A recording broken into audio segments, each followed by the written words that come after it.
Hello students, welcome to your math classes. कैसे हैं आप सभी बच्चे? I hope you all are good. So students, today we have chapter number 8 which is percentage and its application. यानी कि chapter में हम क्या पढ़ने वाले हैं कि हम देखेंगे कि नंबर्स को कैसे परसेंटेज में कन्वर्ट करेंगे, परसेंटेज को फिर कैसे नंबर्स में कन्वर्ट करेंगे और उनका डे टू लाइफ में हमारा क्या एप्लीकेशन है वो भी. Percentage are an important part of your everyday lives. In different areas we use the term percentage such as, this is the symbol of percentage, okay, of discount in shopping malls, percent of humidity, percent of profit, percent of loan, percent of, यानी कि आप यहाँ पर बहुत सारी चीजें देखोगे जहां पर आपको परसेंट दिखेगा. अगर आप किसी अभी शॉपिंग मॉल में गए होगे अपनी मम्मा के साथ, वहां कहते हैं ना कि इस टॉय पे 15% डिस्काउंट है, 15 रुपीज का डिस्काउंट नहीं, 15% डिस्काउंट है. तो इसी तरीके से हम ये सिंबल्स देखेंगे और किस तरीके से हम इन्हें यूज करेंगे वो भी देखेंगे. The word percent is derived from the Latin word percentum which means per 100%. Percentage are numerators of fractions with denominators 100. The percentage is denoted by the symbol of this. यानी कि हम यहाँ पे क्या समझा हमें कि जब भी आपको परसेंटेज दी जा रही है इसका मतलब सिंपली ये है कि ये आउट ऑफ 100 दी जा रही है, क्योंकि इस वर्ड का मतलब ही यही है, आउट ऑफ 100. अगर कोई कह रहा है मेरे 60% आए तो आप उससे रिवर्स क्वेश्चनिंग नहीं कर सकते वहां से कि 60% कितने में से आए, वो पॉसिबल ही नहीं हो पाएगा, क्योंकि ये वेल अंडरस्टूड है कि जो भी आपकी परसेंटेज होती है वो आउट ऑफ 100 होती है. सिंबल के बारे में ऑलरेडी मैं आपको बता चुकी हूँ. 3% means 3 out of 100. It can be written as 3/100. ठीक है, यहाँ पर जब हम कंटेंट देख रहे थे बच्चों, देखो हम ये सारी चीजें ऑलरेडी पढ़ चुके हैं, फ्रैक्शंस, डेसिमल्स, रेशियो. तो हम यहाँ पर देखेंगे किस तरीके से परसेंटेज को रेशियो में, डेसिमल में और क्या कहते हैं फ्रैक्शंस में हम कन्वर्ट कर सकते हैं. Convert fractions to percentage. तो 1/15 है. ऑलवेज रिमेंबर कि जब भी हमें परसेंटेज का साइन वहां पर लगाना होगा तो what we have to do, we have to multiply that particular number with 100 only. तो 1/50 मल्टीप्लाई बाय 100, हमारा आंसर क्या होगा 0 0. यहाँ पर 1 and 2, तो दिस इज द 2%. ओके, तो इस तरीके से आप फ्रैक्शंस को परसेंटेज में कन्वर्ट कर लोगे. Now conversion of percentage two fractions. तो आपको परसेंटेज दिया हुआ है 90%, परसेंटेज का साइन हटेगा तो 19/100, क्योंकि हमने परसेंटेज को क्या पढ़ा, आउट ऑफ 100. तो denominator is always be same which is 100. तो 19/100 आपका ये फ्रैक्शन में कन्वर्ट हो जाएगा. Now conversion of decimal to percentage. यहाँ पर 6.2 दिया हुआ है, आपका डेसिमल है. परसेंटेज का साइन लगाने के लिए क्या करना पड़ता है, आपको मल्टीप्लाई करना पड़ता है. तो आप 6.2 को 100 से मल्टीप्लाई करोगे तो 6200 00 पॉइंट के बाद 1 डिजिट है तो पॉइंट लगाएंगे. पॉइंट के बाद 0 की कोई वैल्यू नहीं होती, तो 620% आपका आंसर आ जाएगा. Conversion of percentage to decimal. क्या यह आपका परसेंटेज है, अब आपको इसे डेसिमल में कन्वर्ट करना है. तो 1.5/100. अब यहाँ पर आप काउंट करोगे how many numbers you have. So 1 2 2 zeros are there and one number after your decimal point. तो आपके पास टोटल 3 हो गए. सो आप काउंटिंग यहाँ पर कुछ इस तरीके से होगा कि 1 2 फिर 0.0, तो 0.015 आपका ये आंसर हो जाएगा. ठीक है. Now conversion of ratio two percentage, जो कि हमारा अभी प्रीवियस चैप्टर था कि रेशियो को परसेंटेज में हम कैसे कन्वर्ट करेंगे. 3:2 है तो आप 3/2 मल्टीप्लाई बाय 100 करोगे, आपका आंसर आ जाएगा विच इज 150%. तो इस तरीके से आप इन्हें सॉल्व कर लोगे. ठीक है. Next we have convert percentage to ratio. तो 25% दिया हुआ है, परसेंटेज का साइन हटाएंगे 100, इसे फर्दर सिंप्लीफाई करेंगे तो 1/4, तो 1:4 में आपका कन्वर्ट हो जाएगा रेशियो में. Convert the following percentage to a fraction. So 23/100 ये फ्रैक्शन में कन्वर्ट हो गया. फ्रैक्शंस को परसेंटेज में कन्वर्ट करना है तो ये आपका हो जाएगा यहाँ 1, चलो 1 नहीं करते हैं, 200/3%. ठीक है, यहाँ पर मल्टीप्लाई करेंगे 100 से, तो यहाँ पे 1, यहाँ पे 4 4 4 16%. इस तरीके से आप सॉल्व कर लोगे. Convert the following percentage to decimals. तो डेसिमल में चेंज करना है तो 1/1.2/100. तो आपका आंसर आ जाएगा 12003. तो 123, यहाँ पर आंसर आएगा आपका 0.12. ठीक है, 63 है परसेंट तो 6.63 आपका आंसर आ जाएगा. Convert the following decimals into percentage, multiply by 100, answer आएगा 20%. ठीक है, कैसे करा, 2 को आप मल्टीप्लाई करो 200 से, डेसिमल के बाद आपका सिर्फ एक पॉइंट है, पीछे से काउंटिंग करोगे 1, पॉइंट के बाद 0 की कोई वैल्यू नहीं होती, तो आप 20.0% भी लिख सकते हो, 20% भी लिख सकते हो. Convert the following percentage to ratio. Ratio में कन्वर्ट करना है तो 34/100, इसे फर्दर सिंप्लीफाई कर लेते हैं 1750. तो ये हो जाएगा 17:50. ठीक है। Next, convert the following ratio two percentage. तो 3/4 मल्टीप्लाई बाय 100, 4 1 जा 4, 425, 25 मल्टीप्लाई बाय 3, 75% आपका आंसर आ जाएगा। तो आई होप स्टूडेंट्स कि आपको सारा कन्वर्जन समझ में आ गया होगा, ज्यादा कुछ डिफिकल्ट नहीं है, हर एक एग्जांपल भी समझाया गया और एक्सरसाइज का हर एक क्वेश्चन भी मैंने यहाँ पर आपको करा दिया है। Now to find percentage of a given quantity, अगर हमें किसी पर्टिकुलर परसेंटेज की क्वांटिटी फाइंड आउट करना है तो 25% ऑफ 12, तो ऑफ का मतलब आपको पता है 12 होता है, परसेंटेज का साइन हटेगा तो 100 आ जाएगा। तो 25/100 परसेंटेज का साइन हटा के ऑफ की जगह मल्टीप्लाई बाय 12, तो आपका आंसर यहाँ पर आ जाएगा 3। यहाँ पर 56, 3, 25, 25 से 25 आपका सिर्फ यहाँ पर 3 बच जाएगा।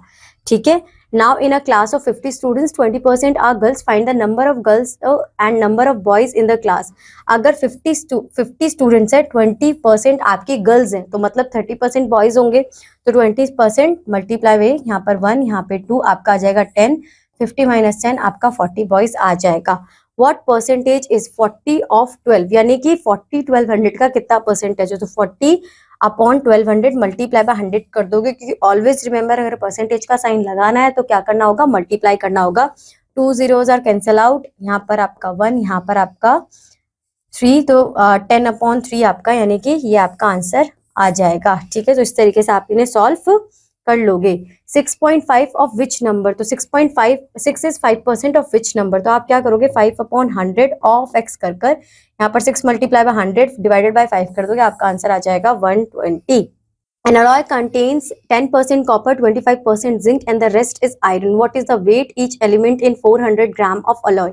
तो यहाँ पर 10% कॉपर है, 25% आपका जिंक है, ठीक है, और रेस्ट जो है वो आयरन है। तो 10 + 25, पहले आप 10% फाइंड आउट कर लो, 440 ग्राम, 25% इज 100 ग्राम। अब यह 25 और 10 को प्लस करोगे तो 35, तो 60% आपका क्या है, आयरन, तो फिर आप 65% कैलकुलेट कर लोगे, 260 ग्राम। इस तरीके से आप ये फाइंड आउट कर सकते हो।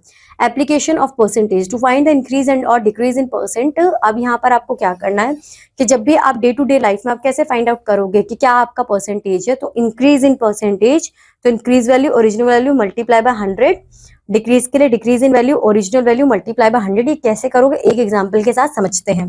The cost of milk increase from 40 to 45, find the increase percentage.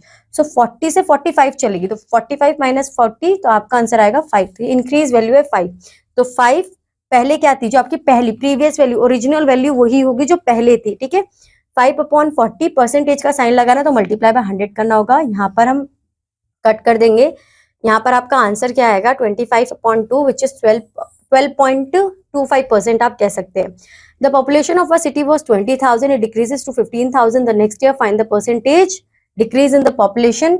मैं यहाँ पे 20,000 से 15,000 को माइनस करूंगी, आंसर आएगा 5,000। 5,000 ओरिजिनल थी 20,000, तो 20,000 परसेंटेज का साइन लगाना, तो multiply by 100, 2 zeros are cancel out, 2 zeros are cancel out, फिर आपका 50, यानी कि 25% आपका आंसर यहाँ पर आ जाएगा। तो इसी तरीके से आपको ये इंक्रीज और डिक्रीज की वैल्यू की परसेंटेज फाइंड आउट करनी है। नाउ व्हाट इज 7% ऑफ 1207, तो 7% कितना होगा 1207 का, आप इसे कैलकुलेट कर लोगे। यहाँ पर इतना, यहाँ पर आप एक काम करो, 0.07 को मल्टीप्लाई कर दो 1207 से, जो आंसर आएगा वही आपका 7% होगा, ठीक है। Now 30% of number is 30% of a number is 21, then what is the number. तो 30% आपको पता नहीं है, तो मैं नंबर को लेट करूंगी x, 21 multiply by 00 divided by 30, यहाँ पे 0 से 0, यहाँ 1, यहाँ 7, तो वो है आपका 70, ठीक है। Now in a class of 800 students 50% are girls, what is the number of boys. अगर 800 स्टूडेंट्स में से 50, टोटल 800 स्टूडेंट्स है, 56% गर्ल्स है, तो बॉयज कितने होंगे। तो आप यहाँ पर क्या करोगे, 56 ऑफ 800 फाइंड आउट करोगे पहले। 6 8 जा 48, 8 4 8 40 44, तो अब आप इसे 800 में से माइनस कर दोगे, आपका आंसर आ जाएगा 500, 300, 48, 50 एंड 52, 352 आपके बॉयज है, ठीक है। Now in a packet of Skittles 37 are green and 24% are blue and the remaining are red, what is the percentage of the red। तो 37 + 24 आप करोगे तो 30 + 20 50, 50 एंड 7 50 61, 100 माइनस 61 क्या हो जाएगा 70, 30 39% आपका आंसर यहाँ पर आ जाएगा। ठीक है, ये परसेंटेज का साइन थोड़ा सा बच्चों ऐसा बन गया, आप मत बनाना इसे, it should be like this, a slant line with 2 oblique dots. ठीक है, now a mixture of cake has 40% flower, 20% butter, 10% sugar and the remaining part is chocolate, find the weight of each in 400 ग्राम। तो आपको हर एक का, तो ये 40 20 60 70, तो 30% क्या है, 30% आपकी चॉकलेट है। अब आप क्या करोगे, 40/100 मल्टीप्लाई बाय 400, तो यहाँ पर ये कट हो जाएगा। सो आप सिंपली 4 को मल्टीप्लाई कर दोगे 160, यहाँ पर आप कर दोगे 20 को मल्टीप्लाई 4 से तो आ जाएगा आपका 80, फिर आप मल्टीप्लाई कर दोगे 10 को 4 से तो आ जाएगा 40 ग्राम, फिर आप 30 को 4 से मल्टीप्लाई कर दोगे तो आ जाएगा 120 ग्राम। तो आप इस तरीके से इन्हें कैलकुलेट कर लोगे। ठीक है, now profit and loss. Profit and loss के लिए आपको दो चीजें समझनी है, which is selling price and cost price. Cost price यानी कि जिस प्राइस पर मैंने किसी से कोई सामान बाय करा, ठीक है, और जो मेरे पास अब सामान है, जो मेरे पास ऑब्जेक्ट है, मैं किसी को रीसेल कर रही हूँ, सेल कर रही हूँ, वो मेरा हो जाएगा सेलिंग प्राइस। तो फॉर एग्जाम्पल मेरे पास एक पेन है जो जिसकी कॉस्ट मुझे पड़ी है 50 रुपीज। अब उस 50 रुपीज को अगर मैंने किसी को 45 का दिया तो कम पैसों में दिया ना, 50 तो बिगर नंबर है, तो इसका मतलब क्या है कि मेरा लॉस हुआ है। कि अगर आपका सीपी बड़ा है कंपेयर टू सीपी, आपका बड़ा है कंपेयर टू एसपी, तो ये आपका लॉस है। और अगर आपका एसपी बड़ा है कंपेयर टू सीपी, देन ये आपका प्रॉफिट है। यानी कि जितने में आपने लिया ना, आपको उससे ज्यादा में ही देना, तो प्रॉफिट, कम में दोगे तो वो हो जाएगा आपका loss. Next, some derive formulas are given below for faster calculation. Now CP के किस तरीके से हम सीपी को कैलकुलेट करेंगे, तो आप क्या करेंगे, 100 multiply by selling price divided by 100 plus profit कर दोगे। नेक्स्ट, ये आपका ये दिया हुआ है, ठीक है, यही मतलब जो आपको फॉर्मूला दिया ना वो फर्दर पुट करके दिखाया हुआ है। अब यहाँ पर इस तरीके से आप लॉस कैलकुलेट कर लोगे। अब यहाँ पर प्रॉफिट है तो प्रॉफिट परसेंट अपॉन 100, ये आपको जब मैं क्वेश्चंस कराऊंगी यहाँ पर हम देखेंगे और तब करेंगे। फाइंड द प्रॉफिट परसेंट और लॉस परसेंट। तो सीपी आपके पास और एसपी आपके पास, ठीक है, तो आपका जो प्रॉफिट है वो है 100 रुपीज का, तो आपने 100, हाँ 100 अपॉन कॉस्ट प्राइस आपका 500 मल्टीप्लाई बाय 100 कर दोगे, 2 जीरो कैंसिल, तो यहाँ पर आ जाएगा 20%। ठीक है, फिर आपका है सेकंड लॉस, आपको फाइंड आउट करना है, तो ये 100 माइनस 600, 200 अपॉन 800 मल्टीप्लाई बाय 100, 25% आपका यहाँ पर आंसर आ जाएगा। बच्चों तो एक बात सुनो, जो 3-4 फॉर्मुलाज हमें ऊपर दिए इनकी भी हमें नीड होगी, but the thing is that कि सबसे इंपॉर्टेंट आपको प्रॉफिट और लॉस फाइंड आउट आना चाहिए। अगर वो आपको आता है तो दूसरी चीजें आप फाइंड आउट करने में थोड़ा सा वहां से थोड़ी हेल्प मिल जाएगी। ठीक है, next, the cost of price of a table is 1500, the overhead expenses of transporting it from the seller to the buyer is 200, if the seller makes a profit of 15%, find the selling price.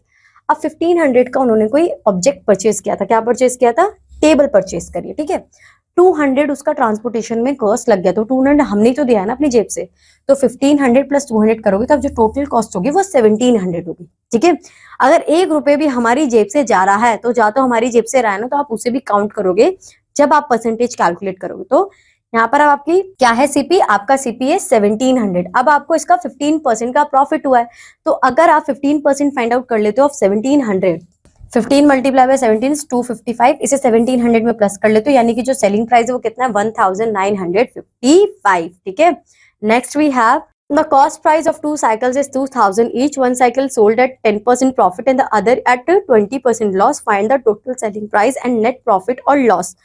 तो 2000 की 2 cycles थी हमारे पास, एक को बेचने में, एक को सेल करने में हमें 10% का प्रॉफिट हुआ और एक को सेल करने में 20% का। तो आप क्या करोगे, पहले 2000 का 10% फाइंड आउट करो, उसे प्लस कर दो तो उसकी कॉस्ट ये है, 20% फाइंड आउट करो, उसे माइनस कर दो तो ये कॉस्ट ये है। ठीक है, अब total CP, total selling price. ठीक है, अब यहाँ पर आप क्या करोगे, जो आपका आंसर आएगा उसे माइनस कर दोगे, उसका लॉस परसेंटेज फाइंड आउट कर लोगे, विच इज 5%, 202011 और यहाँ पर आपका 5 आ जाएगा। ठीक है, यहाँ पर है A man sells a house for 1,20,000 at a loss of 20%. What is the cost price of the house? तो अगर आप 20% फाइंड आउट कर लोगे 1,20,000 का और उसे माइनस कर दोगे तो भी आपका आंसर आ जाएगा। या फिर आपको कॉस्ट प्राइस फाइंड आउट करना है, हम फॉर्मूला यूज करेंगे which is 100 multiply by CP. तो सेल कितने पे किया है, 12,000 पे किया है। ठीक है, लॉस हुआ है, कितना लॉस हुआ है, 20% का लॉस हुआ है। तो 100 मल्टीप्लाई बाय 1,20,000, 100 माइनस 20, तो यहाँ पर 80 आएगा, 0 से 0 आपका गया और फिर फर्दर आपका ये आंसर आ जाएगा। ठीक है, इसे फर्दर सॉल्व करने पर फाइंड द गेन और लॉस एज परसेंट। तो यहाँ पर आपकी कॉस्ट ये है, सेलिंग प्राइस ये है, तो यहाँ पे क्या हुआ है, प्रॉफिट हुआ है। तो 10/300, 400 माइनस 300, 100 आ गया विच इज प्रॉफिट। ठीक है, कॉस्ट क्या था 300, तो यहाँ पे 300 का मल्टीप्लाई बाय 100 करेंगे परसेंटेज का साइन डालने के लिए, और यहाँ पर आपका आंसर आ जाएगा अब 99.9%। तो ये आपकी परसेंटेज आ जाएगी। फाइंड कॉस्ट प्राइस व्हेन, आपको कॉस्ट प्राइस फाइंड आउट करना है जब आपका सेलिंग प्राइस ये और गेन आपका ये है। तो आप क्या करोगे, अगर आपको उसका 6% पता चल जाता है तो आप उसे माइनस कर दोगे, बट 6% ठीक है। यहाँ पर आपका आंसर आएगा 12, 1, 6, 2 12, 6 4 24, 25, 2 6 7 42 एंड 44, 2 zeros, 44.5 का आप माइनस कर दोगे 427 में से, आपका आंसर आ जाएगा यहाँ पॉइंट और ये 0 0। ठीक है, तो आपका आंसर यहाँ पर आ जाएगा। दूसरा बच्चों मैं आपको एक दूसरा तरीका बताऊं तो वो है आपका फॉर्मूला वाला, जो कि मैंने आपसे कहा था कि जब हम क्वेश्चंस करेंगे तो तभी देखेंगे। अब यहाँ पर सीपी के लिए है, सीपी के लिए अब हम क्या करेंगे कि आपको प्रॉफिट दिया हुआ है, ठीक है, और सेलिंग प्राइस दिया हुआ है। तो 100 मल्टीप्लाई बाय, तो हम आपको 100 से मल्टीप्लाई करना है अपना सेलिंग प्राइस। लॉस हुआ है आपको 10%, हाँ 6% का, तो आंसर आ जाएगा 94%। अब जब आप इसे सॉल्व करोगे तो आपका सीपी आपके पास आ जाएगा। इसे कट करते हैं, यहाँ पर आएगा 3 7 1, यहाँ पर 8 एंड यहाँ पर आपका 4 एंड 7। आप इसे फर्दर सॉल्व करोगे, आंसर आपका आ जाएगा। ठीक है, find the selling price when, आपका कॉस्ट ये है और यहाँ पर आपको 5% का गेन हुआ है। तो 5/100 मल्टीप्लाई बाय 875 अगर आप फाइंड आउट कर लें तो आपका आंसर आ जाएगा 5 5 25, 2 35 7 2 42 पॉइंट, तो ये 42 और आप इसे माइनस कर दोगे 875 में से, तो आपका आंसर आ जाएगा। दूसरा आप क्या कर सकते हो, same formula again we can use. आपको यहाँ पे सेलिंग प्राइस फाइंड आउट करना है, तो सेलिंग प्राइस के लिए भी यही सेम प्रोसीजर आप कैलकुलेट कर सकते हो। 872 समथिंग कुछ आया ना, उसे आप माइनस कर देना है। दूसरा क्वेश्चन देख लेते हैं कि आपका एक कॉस्ट प्राइस 450 और लॉस आपका 15% हुआ है। तो 15/100 मल्टीप्लाई बाय 450, 0 से 0 गया आपका यहाँ पर 2 आएगा, यहाँ पर 9 आएगा, 9 5 45, 4 9 1 13 डिवाइडेड बाय 2 से सॉल्व करोगे, जो आंसर आएगा इसमें प्लस कर दोगे, आपका आंसर आ जाएगा। आंसर आएगा आपका 67.5 प्लस 450। ठीक है, cost of an item is 650, it was sold at a profit of 12%, find the selling price. तो हमें इसका 12% फाइंड आउट करना है। Cost of an item is 650 and 12% की प्रॉफिट पर है, तो 0 से 0 यहाँ पर 2, यहाँ पर 1 एंड यहाँ पर 5, यहाँ पे 1, यहाँ पे 6, 6 5 33, 6 1 6 90, तो आप इसमें प्लस कर दोगे 90, तो 740, तो आपका सेलिंग प्राइस है 740। ठीक है, next, a bedsheet was sold for 3,450, thereby gaining 15%, find the CP of the bedsheet। तो सेम क्वेश्चन मैंने अभी आपको समझाया CP फाइंड आउट करने के लिए, तो आपको वही यहाँ पर रिपीट करना है। By selling a camera for 2,400, Rohan loses 4%, at what price must he sell it to gain 12%? तो आपका जो सेलिंग प्राइस है वो ये है, तो आपको पहले क्या देना है, और लॉस हुआ है 4% का। ठीक है, at what price must be selling, तो सबसे पहले तो कॉस्ट प्राइस निकालना पड़ेगा। Again the same question, cost price कैसे निकालोगे, 100 मल्टीप्लाई बाय 2400 डिवाइडेड बाय 4% करोगे तो 96। इसे सॉल्व करोगे पहले, जो आंसर आएगा वो आपका सीपी होगा। सीपी के बाद आप उस सीपी का 12% फाइंड आउट करोगे और फिर आपको पता उसमें से माइनस कर दोगे सेलिंग प्राइस में से। कर ही देती हूँ बच्चों, मैं इतना एक्सप्लेन कर रही हूँ। 48 और यहाँ पर आ जाएगा 1200, यहाँ पर आएगा 1, यहाँ पर आ जाएगा 4, यहाँ पे 100 आएगा। अब यहाँ पर 1 आ जाएगा, यहाँ पे 25 आ जाएगा, तो 2500 आपका आ गया कॉस्ट। ठीक है, 2500। अब इसका आपको 12% फाइंड आउट करना है, तो 2500 ये आपका 300 आ जाएगा। अब इस 300 को तो 12% के लिए आप कितने में से आपको परचेज सेल करना चाहिए था, 2700 में अगर आप इसे सेल करते तो आपको 12% का प्रॉफिट हो जाता। और यही इसी तरीके से आपको बाकी के क्वेश्चंस बच्चों करने हैं। Next we have simple interest. Simple interest की बात जब यहाँ पर आई है तो जब भी हम बैंक वगैरह में अपना कोई भी मनी डिपॉजिट करते हैं तो आपने अगर थोड़ा ध्यान, आप तो बच्चे छोटे अभी क्या ध्यान दोगे, आप सिंपल ये ले लो कि आप अपनी मम्मी पापा से पूछना है ये बात कि जब हम बैंक अकाउंट में कुछ पैसे कलेक्ट करते हैं for a some time of period तो हमें कुछ एक्स्ट्रा पैसे मिलते हैं, तो जो एक्स्ट्रा पैसे होते हैं वो आपका होता है सिंपल इंटरेस्ट। या फिर एक और हमारे पास एग्जाम्पल है कि जब भी हम किसी से कोई पैसे उधार लेते हैं तो वो अपना प्रॉफिट के लिए हमें कुछ ना कुछ यहाँ वो रेट ऑफ इंटरेस्ट पर हमें वो पैसे उधार देते हैं एक तरीके से। तो अब जब हम after some time of period उन्हें पैसे वापस करेंगे तो कुछ एक्स्ट्रा अमाउंट करेंगे, तो जो एक्स्ट्रा अमाउंट हम उन्हें पे करते हैं that is called a simple interest. ठीक है, तो सिंपल इंटरेस्ट का फॉर्मूला क्या है, principal into rate into time divided by 100, so P into R into T divided by 100। ठीक है, अब यहाँ पर अमाउंट है हमारा, amount means principal plus SI. Principal क्या होता है कि जो अमाउंट आपने वहां पर अपने बैंक अकाउंट में या किसी से उधार लिया, जो अमाउंट आपका डिपॉजिट हुआ है, ठीक है, फॉर एग्जाम्पल 5000 रुपीज मैंने बैंक में डिपॉजिट कर दिए। ठीक है, अब यहाँ पर रेट ऑफ इंटरेस्ट क्या कि उन्होंने मुझे 5% पर एनएम के रेट ऑफ इंटरेस्ट, जो कि हम आगे भी समझेंगे, कितने टाइम के लिए, 2 साल के लिए। तो किस तरीके से मेरा सिंपल इंटरेस्ट कैलकुलेट होगा, P into R into T. और फिर मुझे मिलेगा क्या, वापसी जब मिलेगा तो इंटरेस्ट के साथ मिलेगा ना, तो प्रिंसिपल के साथ इंटरेस्ट भी मिलेगा, तो वो हो जाएगा मेरा अमाउंट। ठीक है, find the SI an amount, तो पी दिया हुआ है, आर दिया हुआ है, टी दिया हुआ है, फॉर्मूला में पुट करोगे आपका आंसर आ जाएगा 84।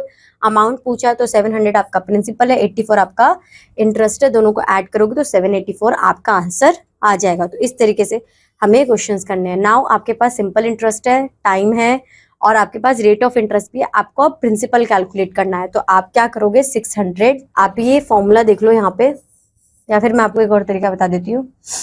पी आपका मिसिंग है, एसआई आपका 300 है और आर आपका जो है वो 6 है, टाइम आपका 2 है और यहाँ पे 100 है। ये फॉर्मूला है, P into T into are.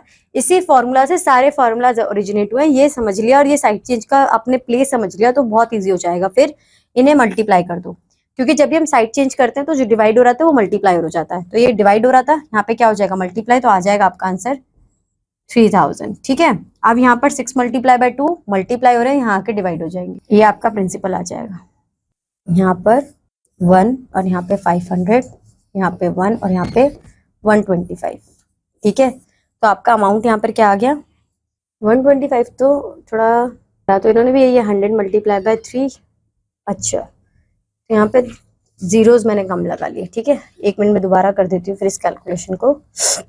300 multiply by 100, तो ये हो जाएगा 2 जीरोस, फिर यहाँ पे 6, यहाँ पर 2, तो यहाँ पे क्या आएगा 1 और यहाँ पे 30 के लिए 5, ये आ जाएगा 5000 और ये 2500। अच्छा, अमाउंट फाइंड एसआई। अच्छा, दूसरा क्वेश्चन दिया हुआ है, ये रहा आपका आंसर आ गया यहाँ पर। ठीक है, तो ये आ गया 2500। अब हमसे पूछा जा रहा है कि अमाउंट अगर आपका ये है, रेट ऑफ इंटरेस्ट आपका ये है, तो टाइम ये है, तो बताओ कि आपका प्रिंसिपल क्या होगा। ठीक है, तो यहाँ सेम आप इसके लिए भी इसी तरीके से सॉल्व कर लोगे, आपका आंसर आ जाएगा। अब हम चलते हैं बच्चों, at what percent will 80,000 travel itself in travel means कि ट्रिपल हो जाएंगे, 80,000 का ट्रिपल इज 2,04,000 40,000 समथिंग। ठीक है, सो 2,40,000 के लिए यहाँ पर हमारा प्रिंसिपल क्या दिया हुआ है, 3p दिया हुआ है, तो इसे मल्टीप्लाई करेंगे, हमारा ये आ जाएगा। तो अब a माइनस पी करेंगे, यानी कि आपके पास a भी है p भी है, तो आपका इंटरेस्ट आ जाएगा। इंटरेस्ट आने के बाद आप रेट ऑफ इंटरेस्ट कैलकुलेट कर सकते हो, क्योंकि हमें परसेंटेज कैलकुलेट करनी है। तो यहाँ पे 2 zero cancel out, 2 zero cancel out, यहाँ पे 1, यानी कि आपको 100 को अगर 8 से डिवाइड करोगे तो 25/2, ये परसेंटेज से आपका ये सॉल्व हो जाएगा। नेक्स्ट फाइंड द प्रिंसिपल, आपके पास एसआई दिया हुआ है। ठीक है, प्रिंसिपल कैलकुलेट करना है। अभी हमने एग्जांपल में सेम क्वेश्चन किया था, तो ये हो जाएगा, प्रिंसिपल हमारे पास है नहीं, रेट ऑफ इंटरेस्ट 12 है, टाइम हमारा 2 है और ये 100 है। तो हम पी कैसे कैलकुलेट करेंगे, डिवाइड हो रहा है तो यहाँ पे multiply, 1920 multiply by 100, 12 multiply by 2। ठीक है, अब यहाँ पर 12 लेते हैं तो 9 माइनस 2 32, 6 9 6 0 1 1 6 0 180, आपका प्रिंसिपल आ जाएगा 8000। ठीक है, इसी तरीके से आपको ये कैलकुलेट करना है। Find the rate when principal time in SI you have, ठीक है। तो अब आपको रेट कैलकुलेट करना है, तो मैं प्रिंसिपल एसआई है मेरा यहाँ पे 1400, ये अगेन यहाँ से समझेंगे, ठीक है। 1400 यहाँ पे 100 मल्टीप्लाई हो जाएगा, प्रिंसिपल क्या है आपका 3500, टाइम क्या है आपका 4 इयर्स, ये इक्वल हो जाएगा आपके आर के, ठीक है। 2 zeros यहाँ पे 2, यहाँ पे 7, यहाँ पे 1, यहाँ पे 2, यहाँ पे 1, यहाँ पे 50% पर एनम आपका रेट ऑफ इंटरेस्ट क्या है 50% पर एनम। इस तरीके से आप ये कैलकुलेट कर लोगे, ठीक है। फाइंड द टाइम, अब टाइम कैलकुलेट करना है, again the same thing we have to do, कि जो चीज दी हुई है ना उसे अलग रख दोगे। तो टाइम के लिए प्रिंसिपल दिया हुआ, पहले तो एसआई कहाँ पे 1500, उसे मल्टीप्लाई करवा लोगे 100 से, ठीक है। अब P इंटू टी लिखो, P इंटू आर नीचे आएगा और आपका टाइम आ जाएगा। तो 4500 multiply by 7.5 is equal to time, 2 zeros 1 9, ठीक है। यहाँ पे 75 है, ऊपर कर दो 1000, यहाँ पर आ जाएगा 1 2, नहीं 1 2 क्यों आएगा, 1 5 आएगा, 1 5 आ जाएगा, यहाँ पर आ जाएगा 50 20 आएगा, यहाँ पर आ जाएगा 20, यहाँ पर भी 9 बचा हुआ है, ठीक है। अब आपके पास 20 आ गया, तो यहाँ पर आएगा 3, यहाँ पर आ जाएगा 4, 40 डिवाइडेड बाय 9, 40 यहाँ पर अगर करूंगी तो आपका आएगा 40 अपॉन 27। इसे जब आप फर्दर सॉल्व कर लोगे आपका आंसर आ जाएगा कि कितना आपका टाइम है, ठीक है। नेक्स्ट, क्या कायनात borrowed 2000 from someone at 8% per annum. After 10 years, she cleared the amount by giving 2600 cash and a watch. Find the cost of the watch. तो उन्होंने, पहले तो हम देख लेते कि अमाउंट होना कितना था। 2000 हमारा प्रिंसिपल है, 8% पर एनम है, टाइम हमारा 10 है। तो पहले आप अपना एसआई कैलकुलेट करो। 0000 2 मल्टीप्लाई बाय 8 इज 16, 0000 इसे प्लस कर लो 2000 में, आपका आ जाएगा अमाउंट तो उन्होंने दे दिया ना, simple interest amount, giving 2000 cash, principal ठीक है, रेट ऑफ इंटरेस्ट ठीक है, 10 आपका ठीक है। She clear the amount by giving 2600 cash, तो ये तो 3600 ये आपका आंसर आएगा। इसमें से माइनस कर दो 2600 को, तो आपकी जो वॉच की प्राइस है वो आ जाएगा 1000 रुपीज, ठीक है। और बच्चों आपको इसी तरीके से बाकी के क्वेश्चन सॉल्व करने हैं। आई होप सो कि चैप्टर आपको समझ में आया होगा, अच्छा लगा होगा, क्लियर हुआ होगा। If you any doubt, so what you have to do, you have to repeat the whole content one more time and that is more than enough for you to clarify your doubts. So students, now that's it for today. Now I'll meet you in your next class with a new chapter. Till that, bye bye. Have a good day.